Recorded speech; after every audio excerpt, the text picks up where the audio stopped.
Let's get insights from ICC accredited lawyer and common legal representative of the victims, Attorney Gilbert Andres. Good morning. Thank you for joining us, Attorney. Good morning, Angelo and Angela. Thanks for having me. Well, let's start off, Attorney. Of course, yung reaction nyo sa Senate shooting incident, which is tied up, of course, to supposedly Senator Bato escaping the Senate. Well, 4 points on the part of the victims of the war on drugs. Number one, if our senators want to be safe, the victims of the war on drugs also want to be safe.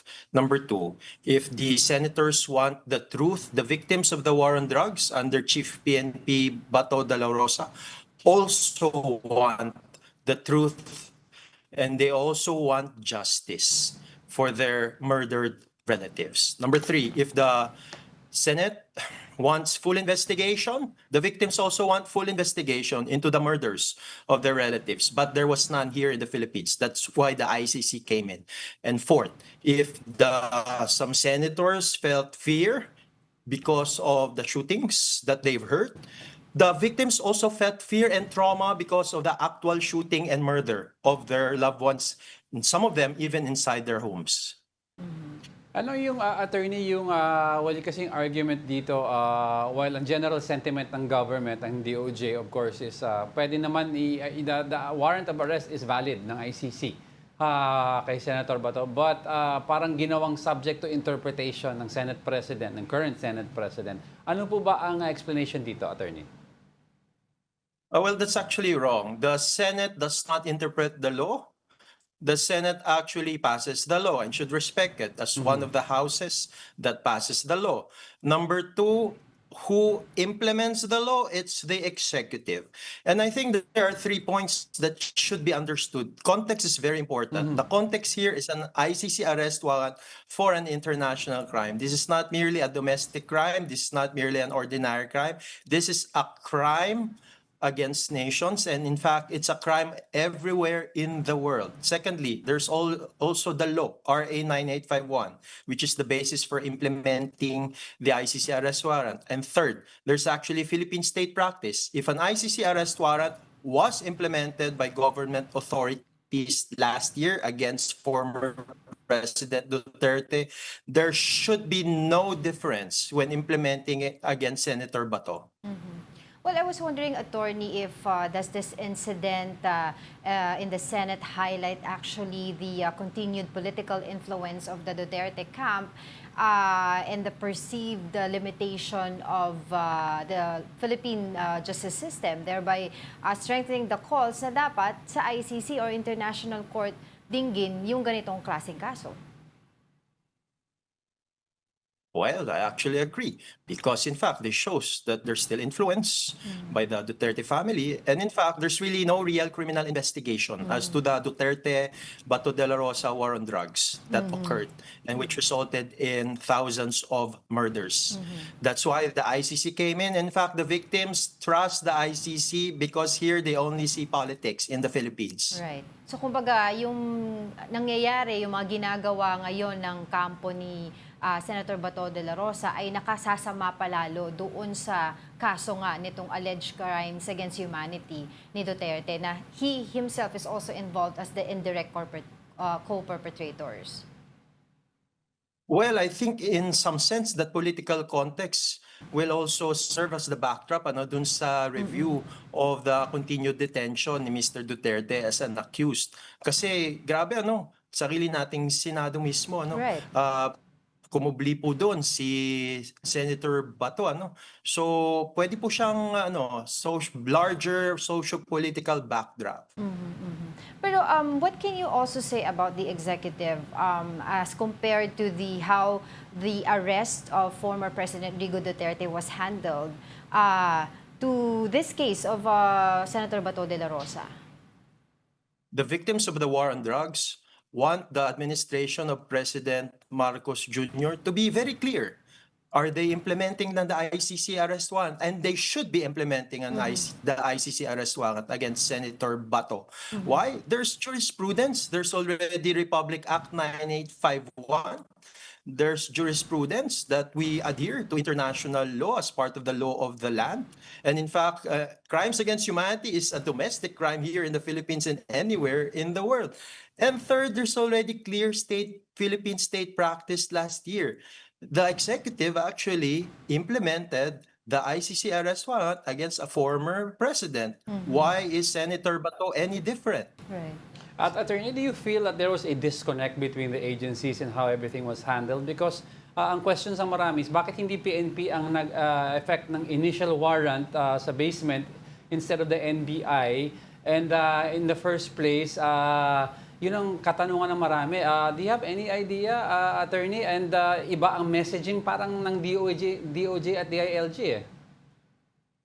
Well, number one, I think the DOJ spokesperson already made it clear that the legal basis for implementing an ICC arrest warrant is RA 9851. And then one of the modes is surrender.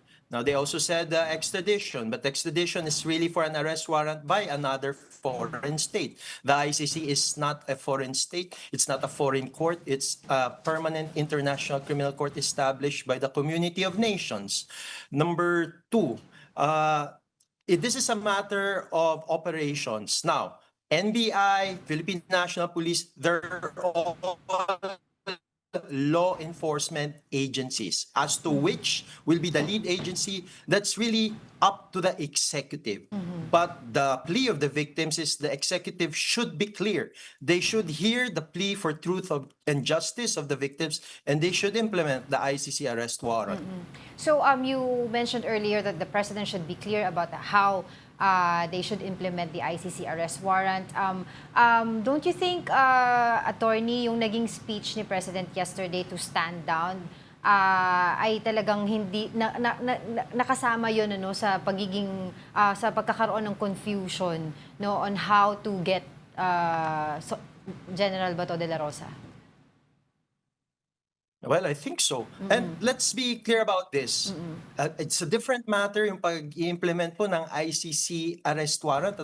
Because anyway, what allegedly happened before in the Senate is part of an investigation by the lead agency, PNP. No? So, iwanan na po natin yan kasi ang mas malaking usapin po dito, standing arrest warrant by an international criminal court for an international crime, and we're already known all over the world right now for the wrong reasons. Because of this, it should be implemented by our executive.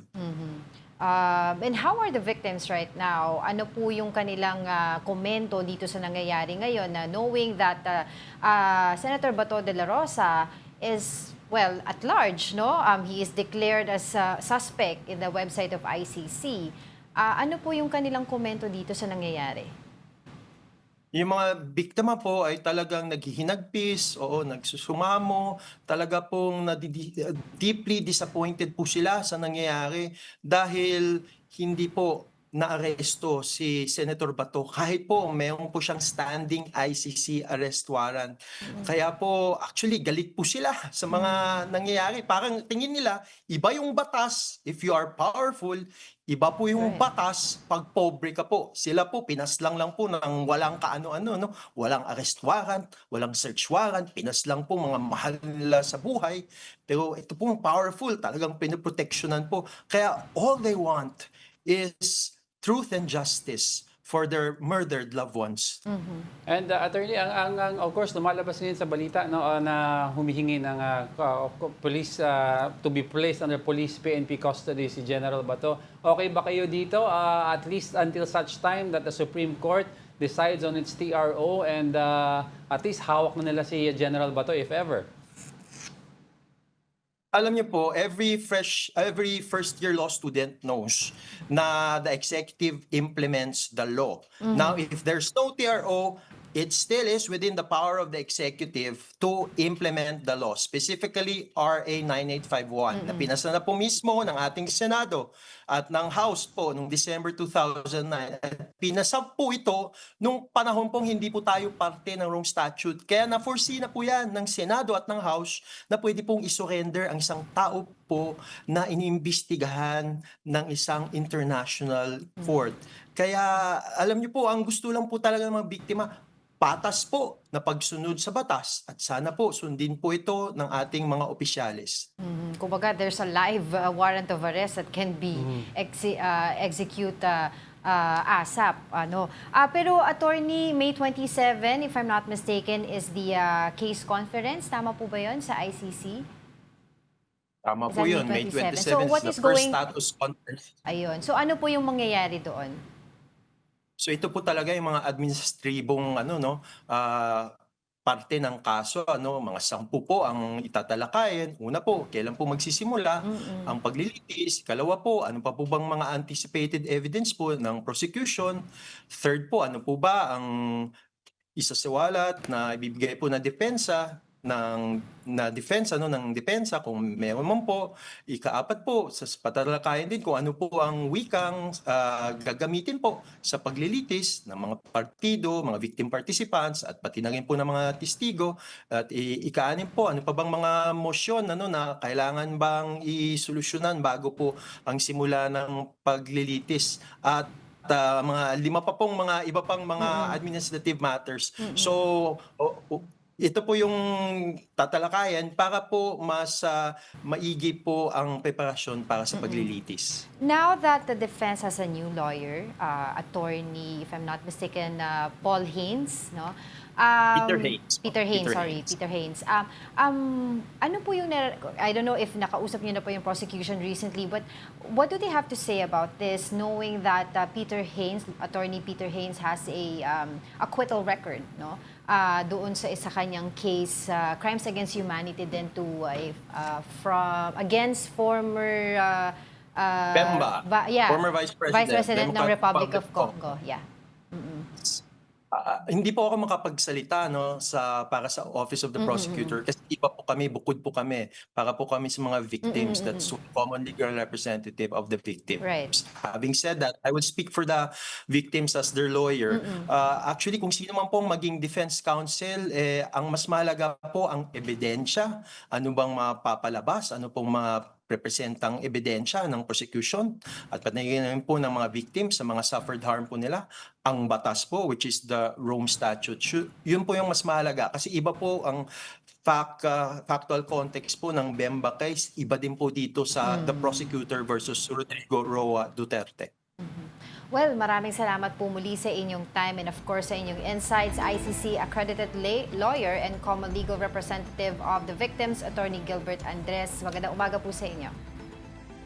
Salamat, Angelo at Angel.